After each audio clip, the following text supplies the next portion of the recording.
Shrimad home remedies में आपका स्वागत है। और हम आपको बताएंगे कुछ ऐसे राज जिससे दुनिया भी हैरान है और साइंटिस्ट लोगों के पास भी इसका कोई जवाब नहीं है। अगर हम विश्व इतिहास की बात करें तो यह कह पाना मुश्किल होगा कि वो कितना पुराना है। ठीक उसी तरह दुनिया के कई ऐसे रहस्य हैं जिनके बारे में समझ पाना बहुत कठिन है। ज़मीन में हजारों साल से दफन ये रहस्य आज भी अनसुलझे हैं। साथ ही इनका जवाब ना ही किसी साइंटिस्ट के पास है और ना कोई पुरातत्वविदों के पास। इस केमिस्ट्री को भली भांति आज तक कोई नहीं समझ पाया है।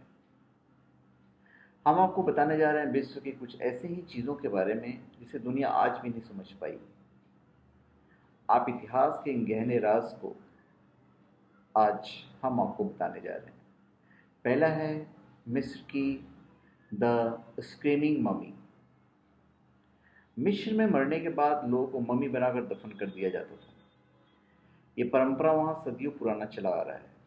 लेकिन सन 1886 में वहाँ एक मम्मी मिली जो मरने के बाद भी लग रही थी कि जिंदा है। उसे देखने के बाद ऐसा लग रहा था मानो दर्द से कराह रहा हो। लोगों के मुताबिक या तो जिंदा दिया गया था या फिर जहर दे दिया गया था। लेकिन इस सब के बारे में किसी से सही किसी को कुछ भी नहीं मालूम है। कुछ नहीं पता चल रहा है कि हकीकत क्या है और ये मम्मी ऐसी क्यों लगती है जैसे कराह रही है। फिर है लंदन का जैक द रिपर।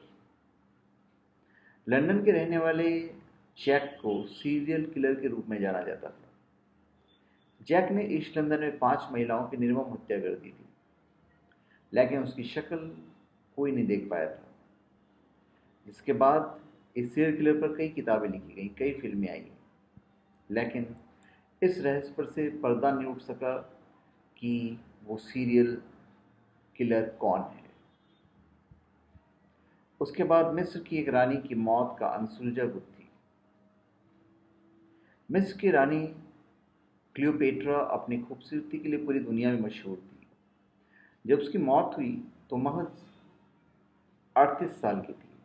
इसके बाद उनकी मौत पर लोगों ने कई तर्क भी दिए, लेकिन क्लियोपेट्रा की मौत आज भी मिस्ट्री बनी हुई है। लोगों के मुताबिक एक्टियम की जंग में हारने के बाद उन्होंने खुद को सांप से डसवा लिया था, या तो किसी का कहना है कि हार के बाद ऑगस्टा ने क्लियोपेट्रा की हत्या कर दी थी। लेकिन सच क्या है आज तक कोई नहीं जानता। कभी किसी को हकीकत पता नहीं चला। उसके बाद है हैंगिंग गार्डन ऑफ बेबीलोन। दुनिया के 7 अजूबों में बेबीलोन हैंगिंग गार्डन की गिनती होती है। इतिहासकारों के मुताबिक 450 बीसी में 300 फीट ऊंचा और 56 मील चौड़ा यह गार्डन देखने में काफी सुंदर था। लेकिन मॉडर्न पुरातात्विक के कुछ लोगों ने जब इस जगह को देखा तो इराक में उन्हें इस गार्डन का अवशेष मिला। भूकंप और लड़ाई के दौरान उसकी पहचान थी वो पहचान खत्म हो चुकी थी। उसके बाद है नाजका लाइन्स। पेरू की राजधानी लीमा से 321 किलोमीटर दूर है नाजका लाइन्स। इस जगह पर 59 किलोमीटर क्षेत्र में ऐसी समानांतर रेखाएं बनी हैं जो एक दूसरे को काट कर हर्मिंग बर्ड, बंदर और मकड़ी की आकृतियां बनाती है। 1930 में खोजी गई रेखाएं क्यों बनाई गई और इनका अर्थ क्या है, यह एक रहस्य है। एक लेखक थे एरिक वॉन डैनिकल। उनका कहना है कि रेखाएं एलियन के स्पेसक्राफ्ट से बनी है। हालांकि तर्क मानने जैसी नहीं है, क्योंकि एलियन से मतलब इस तरह की रेखाएं नहीं बन जाएगी जो किसी जानवर वगैरह को इंडिकेट करे।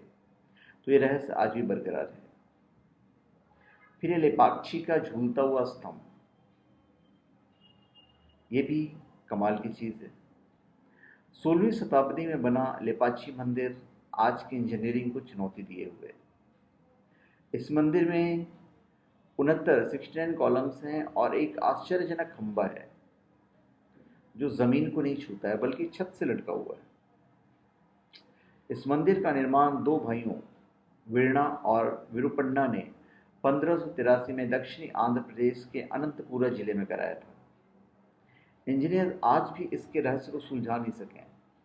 इसके अलावा कुछ ब्रिटिश इंजीनियर्स ने इस राज को जानने की कोशिश की, मगर असफल रहे। वो समझ नहीं पाए कि जो खंबा झूल रहा है कैसे झूल रहा है। फिर कजाकिस्तान की आकृतियां। कजाकिस्तान की तुर्गई जीवन या तुर्गई जो रीजन है, वहां पर बनी अजीब गरीब आकृतियां हैं और रहस्य का मुद्दा बनी हुई है। माना जाता है कि आकृतियां 8000 साल पुरानी सभ्यता की निशानी है और इन्हें नोटिस नहीं किया गया। एक्सपर्ट्स इन्हें लैटिन अमेरिकी देश पेरू की नजाका लाइन्स जैसा बताते हैं। तो धन्यवाद। आप हमारे चैनल पे सब्सक्राइब करें और अपनी कमेंट दीजिए। धन्यवाद।